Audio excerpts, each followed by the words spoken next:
حالة اختفاء الحمد لله الدري لقاو من بعد الفيديو تاع دار فيديو تبارطاجا بفضل ابناء الشعب،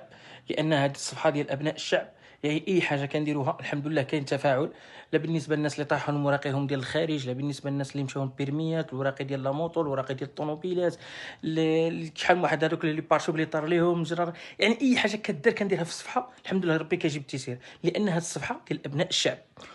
والخزي والعار هذوك اللي كيحاربوا الصفحه، لان علاش ما وصلوش لواحد النتيجه، خاصهم يحاربوا، خاصهم يقولوا، خاصهم يطلقوا الاشاعات، خاصهم هذه خاصهم هذه، ولكن ربي وكيلهم. انا هذوك كاع عندي دواصهم ان شاء الله، كما درت هذيك التدوينه اللي قبل،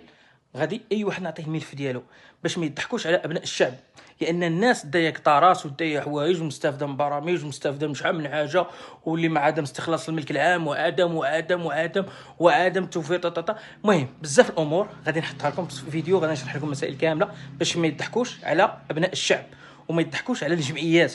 بزاف عليهم جمعيات كيديروا اللي ما كيديروه.